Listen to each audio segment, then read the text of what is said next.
ঘুম পায় আমি শিক্ষিত মানুষ আমার তাদের জানা আছে যে ভোট এটা মৌলিক অধিকার।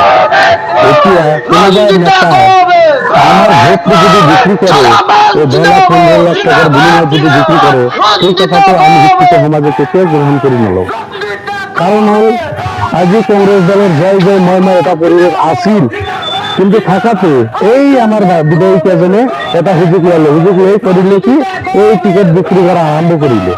টিকিট বিক্রি মই নিজে কাউন্সিলরে প্রার্থী আছিল, কিন্তু টিকিট মোক নিদিলে। সাজামালে প্রার্থী আছিল, সাজামালকে নিদিলে। আমাক কিবা কিবি ভুলভাল বুঝাই খেদি দিলে যে তোমার যোগ্য ক্যান্ডিডেট আছে। আজির দিনে যোনটো যোগ্য ক্যান্ডিডেট চালু সেই যোগ্য ক্যান্ডিডেট যেন কোনো দিনেই কংগ্রেসের কোনো এটা নীতিগত দেখা নাই। তার বাবু যে যোৱাকালি এই তৃণমূল কংগ্রেসের পর্যায়ের এজন নেতা আছিল যে তৃণমূল কংগ্রেস করেছি ওই গোপী দাসের লগে, সেইজন ব্যক্তির লড়াজনে দিলে, সেই বছর বয়সের লড়াজনে দিলে টিকিট। আমি মতে 8 লাখ টাকার বিনিময়ে টিকিট দিছে।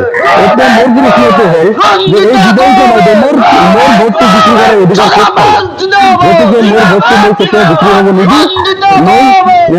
মই সাজামালের লগত মিলি সাজামালক প্রার্থী নির্দলীয় ক্যান্ডিডেট বনাইছি। মই নিজে আছিলো, মোর ঘৰত ডাঙৰ এখন 2000 মানুহৰ মিটিং আছিল আমার মাতুলি গাঁও পঞ্চায়েতের হয়ে। এই মিটিংত আমি সবাই মিলে একটা সিদ্ধান্ত লৈছো যে আমার ভোটটো কোনো পদ্য নন্দিতার উপরে বিক্রি করে নিবি। যে নন্দিতায় বিক্রি করছে যদি নন্দিতায় ভোট দি কংগ্রেসের প্রার্থী জয়যুক্ত করেন। আমি কেতিয়াও ভোট নিদি, আমার ভোট আমার ব্যক্তিগত অধিকার, আমার অধিকার আমি কেতিয়াও খর্ব হব নিদি। গতিকে আমার ভোটটো আমি নির্দলীয় প্রার্থী দি জয়যুক্ত করি, যাতে কংগ্রেসের একটা মেসেজ পায়, কংগ্রেসের হাইকমান্ডে একটা মেসেজ পায় যে এই ভোট বিক্রি করার দিন গই নতুন ভাবে কংগ্রেসের কথা যদি আমি রাস্তা দেখাবো লাগিব, নাহলে আমার ভোট দিয়ে আগে তো বিক্রি করে আছি, এটা বিক্রি করবো, কথাতে আমি কোনো ভোট দিই মানে নলাও আর গ্রহণ করে নলাও।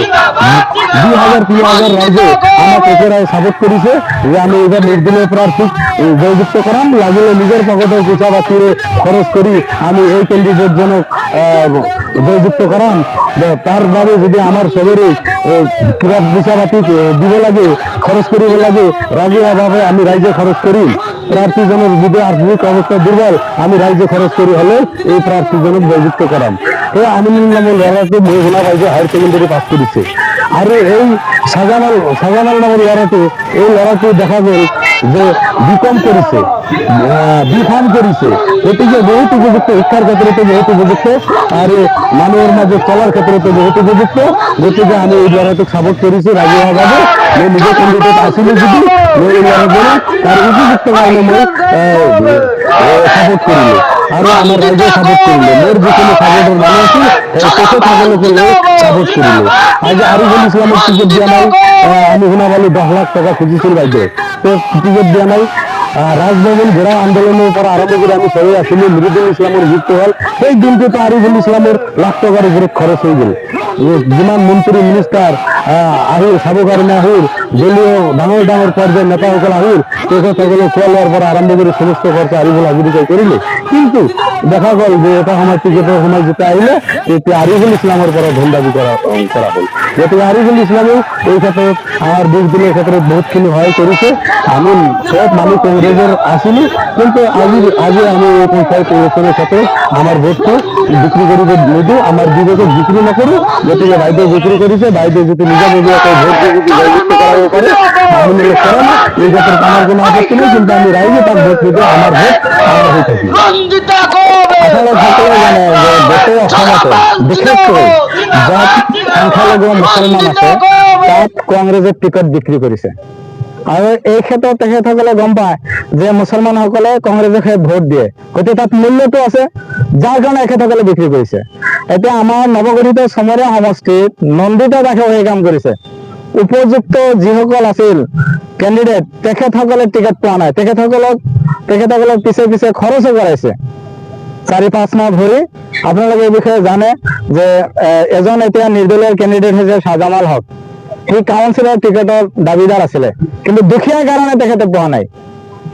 আৰু এজন আৰিফুল ইছলাম আছিল যি মোৰ লগতে আছে, ইয়ে যথেষ্ট টকা পইচা খৰচ কৰিছে, কিন্তু জিলা পৰিষদৰ টিকেট দিয়া নাই।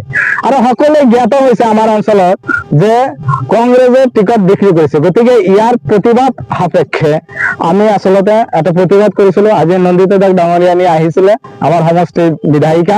গতিকে এই ক্ষেত্ৰত ৰাইজৰ তৰফৰ পৰা আমি যে সেই শুকুৰ আলীৰ নিচিনা কেণ্ডিডেট এটা দিলে যে আমি ভোট নিদিওঁ, আমি যে ভোট দিয়াৰ ক্ষেত্ৰত আমি সক্ষম হৈছো। যেনেকৈ আমি আজি চামগুৰি সমষ্টিৰ কথা কওক, চামগুৰি সমষ্টিত কি মুছলমান নাছিল নেকি? মুছলমান আছিল, কিন্তু চামগুৰি সমষ্টিৰ লোকে কি কৰিছে, মুছলমানসকলে বিজেপিক ভোট দিছে। মই ভাবো যে অসমত মুছলমানসকলৰ ভিতৰত আটাইতকৈ ভোটদান কৰাৰ সক্ষম থকা, যোগ্যতা থকা যদি কোনো সমষ্টি আছে তেনেহলে চামগুৰি সমষ্টি আছে। মানে সময়ৰ লগত তেখেতসকলে চলিব পাৰিছে। কিন্তু আমাৰ ইয়াৰ পৰিৱেশটো বেলেগ। তেখেতসকলে ভাবে যে যিকোনো বিনিময়তে হওক কংগ্ৰেছক এখেতসকলে নেৰে, কংগ্ৰেছ এখেতৰ ব্লাডত আছে, মানে পৈতৃক সম্পত্তিৰ নিচিনা, যে আমি যি দিওঁ, যিকোনো কাম কৰো, কিন্তু কংগ্ৰেছক এখেতসকলে একচেপ্ট কৰিবই। যাৰ কাৰণে ইয়াত দৰদাম হৈছে। এতিয়া আমি যদি কওঁ যে কংগ্ৰেছৰ টিকট বেলেগ ঠাইত, মুছলমান নথকা ঠাইত বিক্ৰী হৈছে নেকি? বিক্ৰী হোৱা নাই, লোৱাও নাই। আমি একদম চ্যালেঞ্জ মূলত ক'ব পাৰো এই কথাটো যে লোৱা নাই, কাৰণ তাত কংগ্ৰেছৰ সেই প্ৰভাৱ নাই। কংগ্ৰেছৰ প্ৰভাৱ কেৱল এই আমাৰ মাজতহে আছে। আৰু এখেতসকলে আমাক লৈ যি ধৰণৰ ৰাজনীতি কৰিছে, মই আহ্বান জনাইছো যে আমাৰ মাজৰ পৰা আচলতে কংগ্ৰেছক এই শিক্ষা দিব লাগে, শিক্ষা দিয়াৰ প্ৰয়োজন আছে যে আমি তেখেতসকলৰ গোলাম নহয়, আমি চাকৰ নহয়, ভোট দিয়াৰ আমাৰো ঠাই আছে। গতিকে আমাৰ তৰফৰ পৰা যিসকলক বঞ্চিত কৰিছিল, আমি কোনোবাই নিৰ্দলীয় থিয় হৈছে, কোনোবাই AIUDF থিয় হৈছে। গতিকে আমি সিদ্ধান্ত লৈছো যে আমি বিবেকৰ সৈতে আমি তেখেতসকলক ভোট দিম। গতিকে সেই কামটো নকৰি আপোনালোকে বিবেকৰ সৈতে যিজন যোগ্য প্ৰাৰ্থী তেখেতসকলক ভোটদান কৰক। আৰু যদি এই ইলেকশ্যনত আজি যি ইলেকশ্যন হৈ আছে তাত যদি কোনোবা কেণ্ডিডেটে 10 লাখ 15 লাখ টকা খৰচ কৰি টিকট আনিছে, তাৰপিছত এই নিৰ্বাচন খেলাৰ কাৰণে আৰু 10-15 লাখ টকা খৰচ কৰিছে, এই 20-30 লাখ টকা খৰচ কৰা প্ৰাৰ্থী এজনে ৰাইজৰ কি কাম কৰিব? সেই তাৰ পিছদিনৰ পৰা চুৰ কৰা আৰম্ভ কৰিব, যাৰ কাৰণে আমাৰ এই সংখ্যালঘু অধ্যুষিত এলেকাসমূহৰ উন্নয়নৰ নামত কেৱল কেলেংকাৰী আৰু কেলেংকাৰী হয়।